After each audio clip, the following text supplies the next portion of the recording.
Hello ladies and gentlemen, CaptainShack here, and welcome to Black Desert. After the clusterfuck that was Tryon bringing ArchAge to North America, I am incredibly hesitant to even talk about another Korean Sandbox MMORPG here on the channel. But I'm a huge Sandbox fan, and this one has the best graphics we've ever seen in an MMO mixed with action combat. So my plan is to cover the title during its upcoming closed beta test 2, CBT2, and after the initial release, which is slated for the first quarter of this year. But don't buy it. I've already blown the 200 on 2 copies for me and Tabby to get early access to the alpha, or the beta in this case. So let me take the hit so you guys don't have to until we know the title is actually going to be good here in NA and the European servers. Let's get started with the top 10 mechanics that have my attention and why I'm covering it. Number 10, the dev revamp for North America and the European server. After reading through pages and pages about how the Russian and Korean version of the game has had its sandbox features stripped down and its PvP kind of gutted, and the health potion spam issues killing the difficulty of the game, I was a little disheartened, well, quite a bit actually. Till I started reading the devs' posts over on the North American forums for the upcoming servers. The devs seem to be taking feedback to heart for the NA release, adding in simple stuff like the ability to make your character walk, or re-adding in the stormy nights or darker nights for a more moody feel at the request of the North American community. They have just finished up a poll for what needs to be changed after CBT1 and have acknowledged the biggest issues the community is worried about. The pay to win through energy pods being sold on the market, the real world market, think ArchAge labor pods. They will not be available for real world cash. They're only gonna have cosmetic items. And the PvP penalties in open world is being looked at and probably gonna be brought back a bit at the request of the North American community. We like our PvP. These changes are massive, and the devs have a crazy challenge on their hands that I'd like to talk about or even dedicate an entire video to, so we'll probably do that later. Here's hoping they can find a nice balance for everyone involved. PvPers, PvEers, everybody. Number 9. Let's just get this out of the way. Holy crap, Purdy. This, guys, is a friggin' MMO? It's drop dead sexy in the graphics department. Looking over some of the video comments talking about the graphics for this title, people love to bitch, and my favorite complaint, the most often that I see, is that it's not as good looking as The Witcher 3. I shit you not, The Witcher 3. You're comparing an MMO to one of the best looking RPGs out to date. From the dark nights, the rainstorms, the puddles that form on the ground, how your character looks, I mean, gah, wow, it just looks good. And I love exploring in games and checking out the universe in detail, and the graphics here are probably gonna keep it interesting for some time, so that's our number 9. Number 8, an active world. Most MMOs have a very static, unnatural feel to them. You don't really interact with your environment or the NPCs, and for the most part, they just kind of stand around looking like an incredibly unnatural zombie that's too lazy to eat brains. I'll get to it later. In every video we've seen for Black Desert, the world is alive and moving. NPCs have a day-night cycle. They walk the roads. There's bustling cities that are actually bustling. Bustling? What's even cooler though, many of the NPCs you see walking the roads are actually working for players, and we'll talk about that later. Number 7, housing system. We'll go into the crazy economy of the game with hiring workers, renting warehouses, etc. later in this list. First off though, player housing, as it relates to a player and his home for his character. Homes aren't designated for plot areas that are limited like in ArchAge, so no land grab or bot fest here. The houses, you can actually rent them, are in towns. When you go up to a door, a pop-up shows up with tabs. Tabs are like who has the most decor points, your friends list, your guildmates. You can click one and bam, no load screens, you just walk in. Each house has a different interior setup and you can customize them from what the walls look like to decorate all the items and stuff in a very Sims-like interface. And my god, it looks good. And some of the items actually give you buffs and benefits in the game. For me though, I just love housing systems and this is really cool.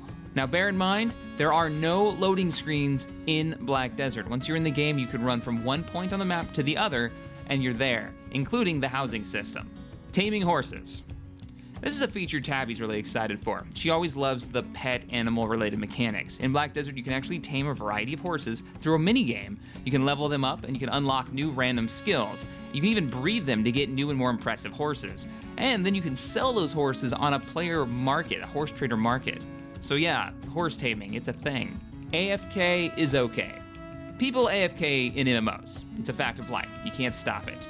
Whether they AFK mine in EVE Online and high sec or grind out combat experience in the Star Wars Galaxies emulator, it's a pain in the ass for developers, and it can really kill some of the economy. Flooding the market with high sec resources in EVE just kills their value. Black Desert has been designed to allow your character to be logged in non-stop. No joke.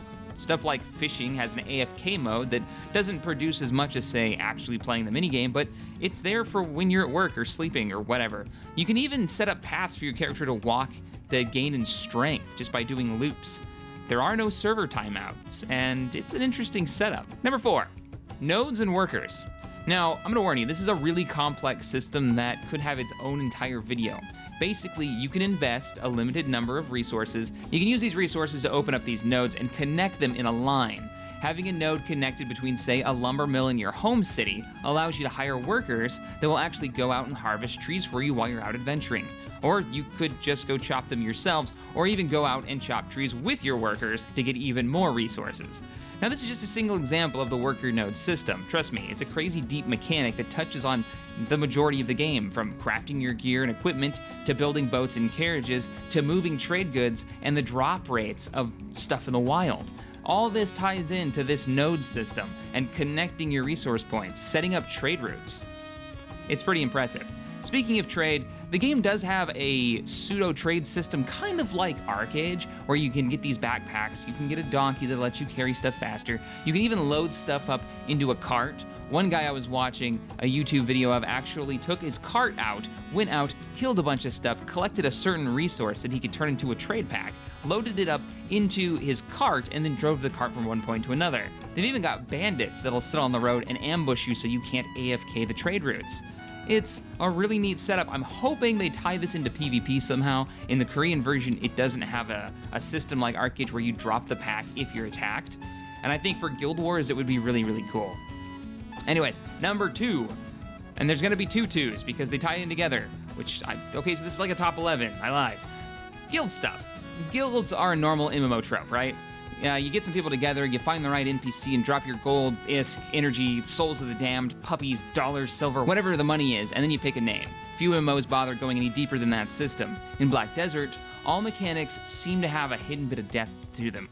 When you join a guild, you sign a contract. The contract says that the guild will pay you X amount per whatever the period is. Guilds can issue out guild quests for their members to go out and do, gaining money and resources for the guild. It's an interesting system that'll keep guilds from getting bloated with dead accounts and characters. Guilds also have a maintenance fee based on the amount of members they have. So if you're a massive guild, get ready to pay a massive amount of coin to keep all those members. Why do this, you ask? Because war. War never changes. Number 2, point 5. Yeah, war. Well, PvP war with guilds in it in this case. In Black Desert, land goes up for grabs 3 times a week. The smaller territories like trade routes go up for grabs once a week. Small villages go up another day. And on Saturdays, massive cities with castles are up for grabs. For how it looks so far, Saturdays is when the chaos really starts. Alliances are made and broken, cannons and siege gear get deployed, and mass battles begin. Why capture a capital? Well, to collect the taxes from all those adventurers using the localized auction house system for each territory. It's like a medieval EVE Online without shooting at a player-owned station for 10 hours in a battleship while eating a sandwich and watching MASH on the other's monitor. I think I'm still a little bitter. Number 1, action combat. I had to put this one as my number 1. I hate tab targeting. Someone please take this game mechanic out back and Old Yeller it. It's lazy, repetitive game design that fails to further the genre. Okay, rant over. Mostly. I'm definitely still bitter. Black Desert has an action combat system. Aim, attack, and dodge. Skills can be hotkeyed, while some of them can, but others have sick combos that you have to actually learn your character and learn how they work. So far, the biggest positives coming out of those brave enough to venture into the Korean or Russian servers or lucky enough to get into the CBT1 say that the combat is the strongest point. Dodging, rolling, attacking, using attacks that actually move your character, so positioning matters. If you're a wizard teleporting around while laying down damage, or blocking mechanics, combat seems to be one reason people don't mind grinding. And yeah, there's grinding, it's a Korean sandbox MMO. But the combat looks absolutely sick, and I'm hoping that skill will trump gear, and we'll actually have to learn how to play our characters so we can have legitimate awesome fights. Alright guys, Those are the top 10 reasons that I'm keeping a close eye on the title and why I want to cover it going forward. So keep an eye out for more information as we get closer to release. I'm definitely going to be playing in the CBT too.